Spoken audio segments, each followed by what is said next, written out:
Olá, internautas, bem-vindo a mais uma TV Sim de Médico. E hoje nós estamos trazendo aqui um assunto, um tema, saúde suplementar e auditoria médica. Ainda não é uma especialidade médica, está em luta isso dentro do Conselho Federal de Medicina para se regularizar, né? E eu tenho o prazer aqui de convidar hoje o nosso amigo, Dr. Alexander Saliba. Ele é presidente da Associação Brasileira de Auditores em Saúde. Tudo bem, Alexandre? Tudo muito bem, obrigado pelo convite, por essa oportunidade de falar com os colegas médicos e com os internautas sobre esse assunto que hoje está tão em moda, está tão em voga, que é a saúde suplementar. E é um assunto picante, né? Um assunto cheio de problemas, um assunto que está com um custo operacional alto, eu acho que para o convênio, para o usuário, para todos, né? E também com muitas queixas e muitas reclamações na forma como vem acontecendo. A gente tem acompanhado isso e acho que dentro da nossa cidade, da nossa capital aqui em Brasília, a gente tem uma autoridade no assunto, pelo tanto tempo que você se dedica a isso, a criação da associação, a luta que você está pela criação da especialidade também. E nós já estamos cheios de perguntas aqui dos nossos internautas. Vamos lá. Então, Saliba, na sua opinião, qual a importância do médico no mercado de saúde? Bom, sem médico você não tem mercado de saúde, porque não existe hospital sem médico, não existe seguro de saúde sem médico. Então o médico é realmente a figura importante no processo. Sem ele, nada funciona. Ok. Qual o papel do médico auditor no mercado da saúde complementar hoje? O médico auditor é uma espécie de árbitro que tem o poder de identificar, quando ele tem conhecimento e tem tecnologia, aquilo que está sendo solicitado como algo viável, pouco viável ou não viável. E o papel dele é justamente questionar isso de forma técnica e levar de volta para o médico assistente, aquele que pediu, se aquilo realmente é necessário, se precisa ser feito daquele modo, sem, contudo, interferir no processo. Todos os convênios têm médico auditor, fazem auditorias nos pacientes. Como que é esse processo do médico ser auditor? Bom, primeiro vamos responder sobre se os convênios, se os seguros de saúde, as cooperativas, se elas têm auditores. O ideal é que todas tenham os seus auditores. Algumas preferem contratar auditores terceirizados. Outras têm no seu corpo funcional. Sem auditor, nenhum processo na área de saúde que compra serviços ou produtos vai prosperar. Porque as variações são enormes. Você sabe que em medicina nada é ponderado, nada é certo. Tudo é relativo. Então, se tudo é relativo, tudo tem que ser analisado de uma forma pessoal, individual e pronta. Então, o médico é fundamental, né? A outra questão era se o médico auditor... Não, a outra questão, emendando com essa, quais são as limitações do médico auditor? São limitadas pelo Código de Ética. Existe um Código de Ética médico que o Conselho Federal de Medicina determina com a maior clareza o que o auditor pode fazer, até onde ele pode ir. Isso está escrito lá. Isso está escrito, isso é norma. Você não pode burlar isso e não pode alegar inocência. Então, dentro do que está escrito dessa norma, eu te pergunto, o médico auditor, ele pode recusar uma solicitação sem ter explicação e interesse? Por que ele negou o pedido? Ele pode negar um pedido? Ele pode negar um procedimento? Como que é esse comportamento? Se ele é um médico, como você falou, se ele é um juiz que arbitra ali uma situação, como que é o comportamento dele? Por exemplo, eu sou cirurgião, peço um procedimento, peço um material, na prática, né, por quem está nos ouvindo entender. E aí o médico vai lá, até onde que vai o questionamento dele de autorizar, não autorizar? Ou seja, o médico auditor, ele não é um juiz de fato nem de direito, ele é um juiz de situação. Perfeito. Ele não tem o poder de dizer para o outro colega, você vai fazer ou não vai fazer. Senão o colega pode dizer para ele, então o senhor vem aqui e faça, porque o senhor está me dizendo que eu não posso fazer, faz você, né? E é claro que ele não vai fazer. Segundo, porque nós temos todo um processo de gentileza e de respeito com o colega. Então eu não posso simplesmente, um colega pede uma cirurgia, eu digo, não, você não vai fazer porque está errado. Isso também não existe. O auditor, quando ele nega alguma coisa, ele tem que ponderar isso, primeiro, pelo rol da ANS, que são um conjunto de normas e de situações que ele pode trabalhar sobre elas, sobre o aspecto técnico, e assim mesmo, é bem adequado que se chame o colega para que fale, aquele que pediu, o médico que pediu, para que ele fale por que ele está pedindo daquele modo e se existe a possibilidade de se fazer de uma forma diferente ou semelhante. Ele não pode simplesmente chegar assim, eu não concordo e ponto. Isso não existe em auditoria. A ANS hoje, a Agência Nacional, tem atuado na regulação da medicina suplementar como precisa, Alexander? Eu não sou a pessoa mais adequada para falar de ANS, porque eu sou um crítico ácido da ANS. Na minha visão, a ANS é um instituto maléfico para a medicina brasileira em todos os aspectos. Salvo melhor juízo, se alguém me provar o contrário, a ANS trabalha abertamente num processo de destruir a medicina suplementar que não seja privada e de grandíssima capacidade econômica. Basta você ver que a cada 2 anos ela solta um rol, cujos custos desse rol são impagáveis por qualquer seguro de saúde, por exemplo, uma autogestão, onde os donos são os usuários. E você não pode ficar aumentando todo dia porque eles vivem de salário. Como é que você faz isso? Porque a ANS começa a criar condições e situações que, teoricamente, são maravilhosas, são para ajudar o paciente. Até aí está perfeito. Mas quando ela faz isso, ela naturalmente extingue as práticas mais simples. E isso encarece o processo. Então, na minha opinião, ela não serve para nada. Realmente tem que reavaliar tudo isso, né? Qual é a sua opinião hoje sobre os chamados planos de saúde populares? Eu não tenho um conhecimento da lei sobre isso, a extensão disso aí. Mas a ideia é boa, na minha opinião. É melhor você ter alguma coisa do que você não ter nada. Só que existe uma visão equivocada do mercado, principalmente dos leigos, que diz assim, não, mas na hora que fizer um plano simplificado, aí se a pessoa precisar internar, ela não vai internar. Quem fala isso não entende nada de medicina nem de saúde. Porque o que é importante para as pessoas não são as internações e as cirurgias, é a medicina preventiva. É você começar a tratar a sua saúde antes que ela se torne doença. Se você não tem um plano de saúde que cubra pelo menos os exames, os atendimentos em ambulatório e consultório, você não faz nada. Aí quando você vê, você tem uma diabetes que já está avançada, aí tem pouca coisa para fazer, tem um câncer instalado, aí tem pouca coisa para fazer. Então seria muito mais simples você ter um plano de saúde simplificado, que fizesse toda a parte primária que o SUS não consegue fazer, porque está lotado até na tampa, e depois, quando você tiver algo mais profundo para fazer, esse paciente ser atendido no SUS. E eu ainda sou favorável a outra coisa, que o governo tem um plano de saúde que você, ao ser atendido no SUS, se você pagar uma mensalidade, por exemplo, bastante acessível, você terá um atendimento diferenciado. Apesar dessa bobagem de que todo mundo tem direito à saúde. Tem direito se tiver como pagar. Se não tem como pagar, não tem saúde, não tem direito a nada. Tem essa falácia que está aí. O Estado não dá mais conta, né? O Estado está falido, né? Em lugar nenhum do mundo conseguiu fazer isso. Pois é. As atuais regras de mercado hoje afetam igualmente as diversas operadoras de saúde? Na minha opinião, sim. As que têm mais poder econômico, as que têm como aguentar o altíssimo custo e a complexidade do processo, sobreviverão. As outras têm entre 15 e 20 meses para assumirem no mercado. Então, aí a gente volta lá atrás um pouquinho. Você pega um plano popular, esse daí vai sucumbir, né? Não, porque o custo só vai dar medicina primária. Porque ele vai dar preventiva, primária, ação primária, toda a prevenção que você precisa fazer. Então o homem, aqueles exames para a próstata, se ele não tiver um seguro de saúde, ele não faz. Quanto custa para fazer uma ecografia simples de abdômen? O sujeito não tem um planozinho qualquer, que ele paga lá 100, 150 reais, ele não vai fazer o exame. Ele não tem como pagar. Uma senhora que tem que ver a sua mama para ver se tem um início de um câncer ou se ginecologicamente ela está bem. Como ela vai fazer isso? Ela vai pagar 300 reais a consulta do médico, mais a colposcopia vai mais não sei o quê, acabou o problema. Eu sou totalmente favorável a esse tipo de processo. Qual é o peso e qual é a situação dos planos de saúde da modalidade de autogestão no mercado da saúde suplementar hoje, hein? Não é muito grande, não. Hoje a gente calcula algo em torno de 5 milhões de beneficiários no universo de 40, 45 milhões, né? Não é muito grande. O problema é que não é o peso do ponto de vista volumétrico da quantidade, é em relação ao beneficiário. As autogestões, elas guardam no seu bojo uma quantidade muito grande de idosos. E esses idosos, caso venham a perder o acesso ao seu seguro de saúde, eles não terão como contratar outro, porque os seguros privados não fazem mais contratos individuais.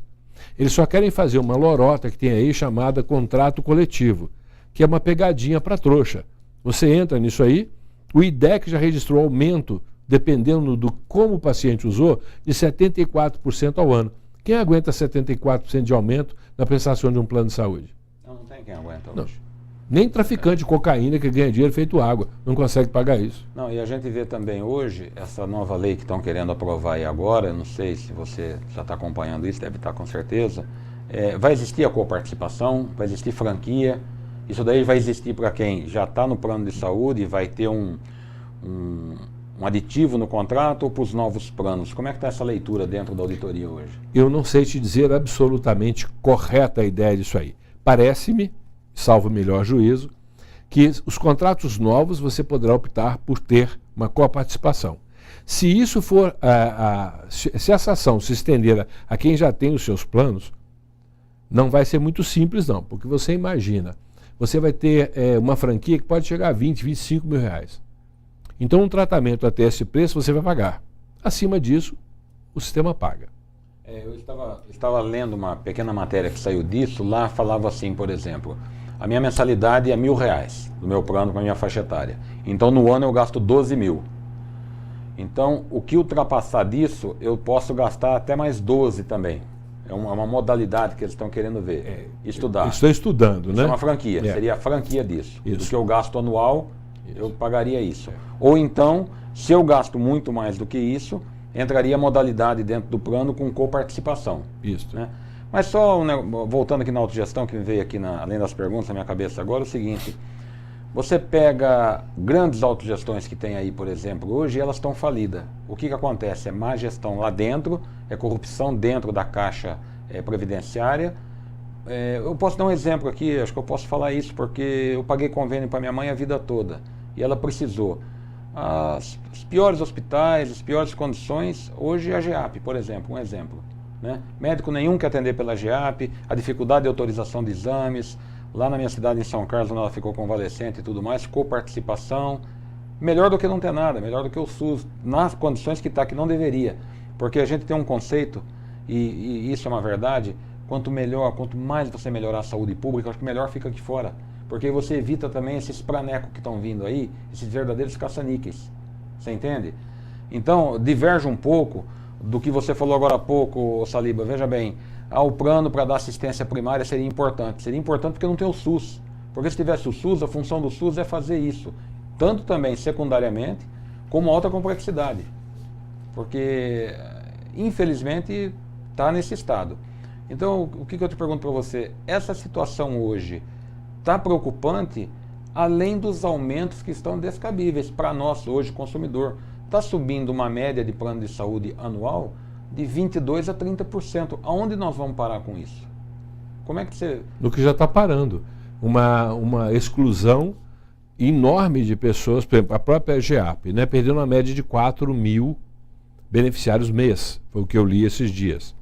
Mas por que os planos de autogestão geram tantos problemas? Primeiro porque você tem um sistema que é de mercado, gerido pelos seus donos. Quem capacitou os seus donos a gerirem algo na área de saúde? Eles têm boa vontade, são honestos, querem fazer o melhor possível, mas eles entendem tanto de gestão na saúde, quanto possivelmente nós dois entendemos de pilotar nave espacial. Nada. Aí o que ele faz? Ele trabalha na base da tentativa e erro. Em negócio, tentativa e erro é igual a erro.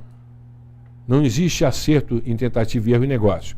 Então, é o que você está vendo. A cada 3, 4 meses, toca a direção de uma entidade de autogestão. A outra está com... Os diretores estão com seus bens bloqueados, porque está com a ANS lá dentro, fazendo a administração. E assim vai. E se você analisar um por um, todos eles passaram por processos semelhantes. Contratação de empresas para dar assistência que não tinha a menor ideia do que teriam que fazer, só sabiam vender o produto. Pode haver também um viés de má gestão por corrupção, eu não tenho nada para provar isso, mas o cheiro é disto. E o que eu acho que é mais importante, muita gente de bem tentando fazer uma gestão, porém não tem competência nenhuma. E de boa vontade o inferno está cheio. Isso não resolve nada. Saúde você tem que ter competência, porque os custos são altíssimos e quando gera prejuízo, os prejuízos são inimagináveis. As coisas são altíssimas. Internações, às vezes, de um paciente que vai a 500, 600 mil reais. Isso é um absurdo. Ou seja, e alguém tem que pagar. E quem vai pagar é o pobre lá do plano. E por que foi tão caro? Porque não houve uma fiscalização correta, não houve uma contratação de bom nível, não houve uma negociação do contrato de forma adequada. Mas então, Saliba, eu acho que os donos dos convênios, né, e cada convênio, Sul América, Bradesco, o que for, acho que tem que investir no auditor, né? Acho que Os privados? É. Mas eles investem muito. Investir. Ué, você vai em São Paulo, pega lá um centro da Amil, por exemplo, no Rio, São Paulo. Tem auditores de ponta que examinam tudo. São cobrados. Aí você vai numa autogestão. Cadê os auditores? São subremunerados. O valor do pagamento de um auditor, o raciocínio é tão tolo das autogestões que elas acham que um auditor pode ganhar pouco, porque ele não serve para nada. Ela só esquece de um detalhe. Uma boa auditoria, muitas vezes, dá uma diferença de valores. Vou te dar um exemplo claro. Uma cirurgia de coluna, que geralmente é muito caro. Muitas vezes, uma auditoria corretamente feita diminui assim de 250 mil para 150. E isso não é algo que beneficia o auditor. Sim, mas eu te pergunto, o auditor ele não entra na esfera comercial, ele entra na esfera técnica. De dar o parecer dele se está bem indicada a cirurgia, se não está. Agora, o material que o hospital compra, se tem intermediário, o que tem, o que não tem, que é isso aí também que deve afetar o convênio, e essa negociação entre convênio e o hospital que faz essa intermediação, o auditor não entra nisso. Entra. Entra porque você tem auditoria de OPME, de implantáveis. Sim. Que eu vou te dizer, não, esse implantável é correto, mas eu tenho um implantável aqui que é similar, de boa qualidade. Eu gostaria de sugerir para o médico... O auditor tem essa penetração. Eu quero sugerir 3 modelos que são iguais, de boa qualidade, mas que o preço é 30%, 40% menor. Por que eu tenho que comprar o seu? Deixa aí. Certo. Ah, porque eu, doutor que está fazendo cirurgia, só aceito esse. Então, por favor, eu vou entrar com um pedido de segunda opinião médica, que é legal. O CRM diz que tem que fazer isso, o CFM. E se o senhor achar que não valeu a segunda opinião, vamos fazer uma junta médica. Aí você vai discutir com 4, 5 médicos e vamos ver o que é que dá. Aí volta lá atrás a função do auditor e a limitação do auditor também, né? Claro. Que a gente falou. Claro. Mas nessas grandes operadoras, na autogestão já não é bem assim, né? Não, eles estão começando a acordar para isso. Senão está quebrado, né? Não, porque senão não chega, daqui a 2 anos já era, acabou.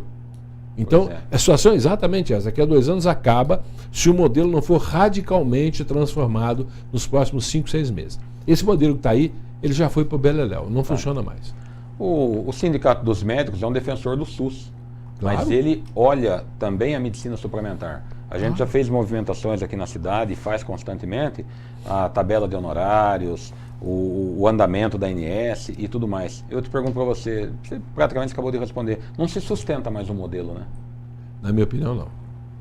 Complicado. E se me permite, tem um outro lado que é muito importante nas autogestões. A boa parte dos beneficiários de autogestão foram fundadores, por exemplo, da autogestão, ou estão pagando há 20, 30 anos. Aí chega um momento que ele fala o seguinte, eu pago isso e não uso, eu vou usar. Mas o senhor vai usar para quê se o senhor não tem nada de prático para fazer com isso? Não, porque eu vou usar, porque eu pago e nunca usei. Ou então eu quero usar todo ano que eu pago e não usei. Então eu gosto de contar uma historinha, me permita. Tranquilo. Eu estava uma vez fazendo liberação de balcão para beneficiários de uma autogestão e o beneficiário chegou com uma lista cavalar de pedidos. Aí eu chamei e disse, o senhor tem ideia do que está sendo pedido aqui? Ele falou, não, ele está pedindo isso aqui. Dentro do que foi dito aqui pelo médico assistente, não tem muito sentido. Ele falou, não, mas eu quero fazer isso porque eu nunca gastei nada aqui e eu pago isso a vida toda. Eu perguntei para ele, o senhor tem automóvel? Ele falou, tem. Eu falei, o senhor tem seguro do seu automóvel? Ele falou, tem. O senhor bate ele todo ano para poder receber o seguro? Ele falou, não. Me dá para cá, não vou fazer isso aqui não. Foi embora. Ele entendeu, eu falei, o senhor está pagando, é o senhor que está pagando. Quando o senhor usa esse monte de coisas, não sou eu que pago, aliás, o senhor é que me paga. Agora, o senhor, do seu bolso, é que está pagando para o hospital, para o laboratório, para o médico, um monte de atividades que poderiam ser melhor utilizadas.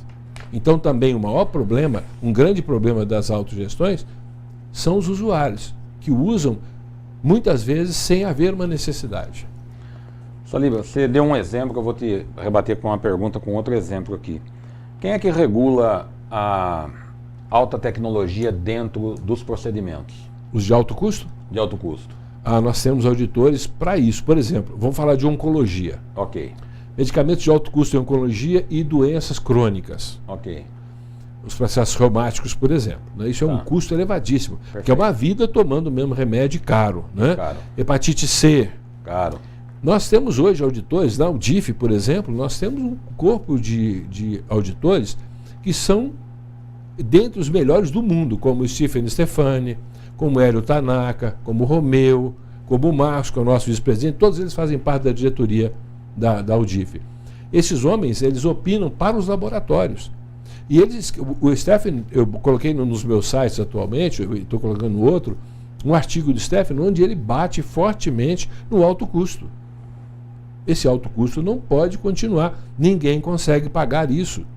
E ainda existe um outro problema que ele denunciou no artigo dele. Em oncologia, existem medicamentos de baixíssimo custo, extremamente eficientes, que os laboratórios que os fabricaram pararam de fabricar para obrigar o uso de alto custo, o uso de alto custo. E aí vem trabalhos em cima mostrando diferença de resultado, né? Eles nem tocam mais no antigo. Tipo assim, você tinha uma sandalinha de couro, mas agora eu tenho uma maravilhosa aqui. Não se fala mais de couro. Que resolve também, né? E bem às vezes, né? Claro. Pois é. E aí, os planos de saúde vão até quando aguentar isso daí? E o que vai ser pago? Vamos dar um exemplo prático que aconteceu. Eu gosto muito de exemplo prático. Cirurgia de robótica hoje. Não se paga a taxa do robô ainda, né? Com alta performance que já tem a cirurgia. Eu mesmo fui operado pelo robô. Pois é, mas você sabe por que não paga? Mas eu fui operado pelo cirurgião que pilotou o robô. É claro. Mas que tem Mas em breve isso vai acabar, o robô vai te operar sozinho, tá? Vai, né? Tem as vantagens em relação a vídeo. Que o robô é uma cirurgia por vídeo, não tenha dúvida. Mas tem precisões ali dentro que faz diferença no prognóstico da cirurgia, no tempo cirúrgico. Vamos no auditor. O bom auditor, como é que ele examina isso? Ele faz o seguinte: eu tenho uma cirurgia convencional a céu aberto, eu tenho uma cirurgia laparoscópica e eu tenho uma cirurgia robótica. Os estudos me mostram que a cirurgia robótica custa 70% mais caro, mas o pós-operatório é 50% menor o custo. Faz a compensação, né?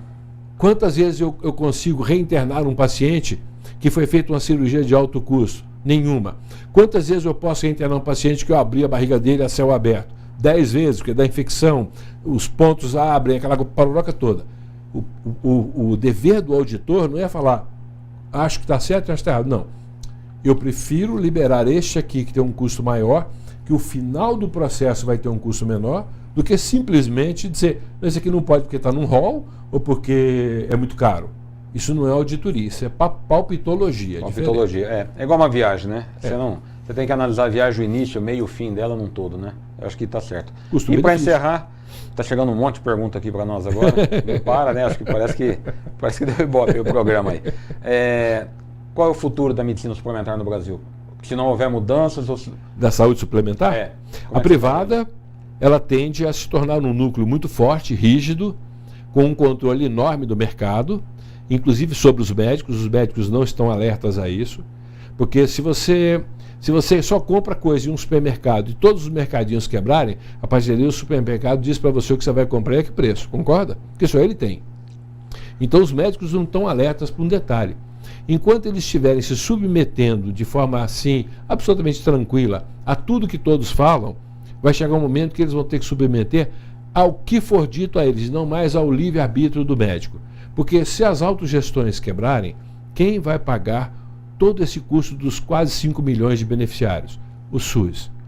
E se tudo ficar na mão das indústrias privadas, qual vai ser o valor dos honorários dos médicos, das internações e quanto vai custar um seguro de saúde?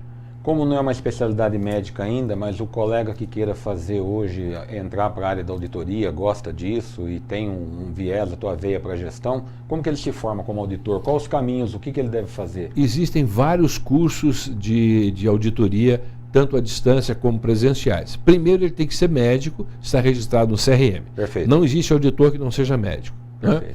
Segundo, é muito bom que ele tenha experiência médica, porque auditoria médica não é conhecimento. É um misto de experiência com conhecimento. Não adianta você querer pegar um médico jovem que ele não tem experiência, mas tem conhecimento. Ele sabe tudo de cor, todas as provas ele tira a maior nota, mas quando você o colocar de frente a um problema, ele não sabe como contorná-lo, porque ele não tem experiência. Ele só sabe o que está no rol, o que não está no rol, o que pode e o que não pode. Automatizado, né? Não adianta. Né? Desculpe, não é assim que o negócio funciona. Tá certo. Bom, agradecer a audiência dos internautas hoje. Saliba, agradecer a sua presença. Muito obrigado. Tem um monte de perguntas que vai depois para você responder. Eu acredito que Foi bem interessante o programa, pelo tanto de perguntas, a gente mais ou menos dosa por aí, né? As perguntas chegando, estão gostando. Sim, né? sim. E Sindimédico, mais uma vez, trazendo aqui informações, trazendo conhecimento aos colegas. E eu deixo um oi aí para todo mundo e um tchau. Muito obrigado. Eu também. Um oi, muito obrigado a todos. Muito obrigado.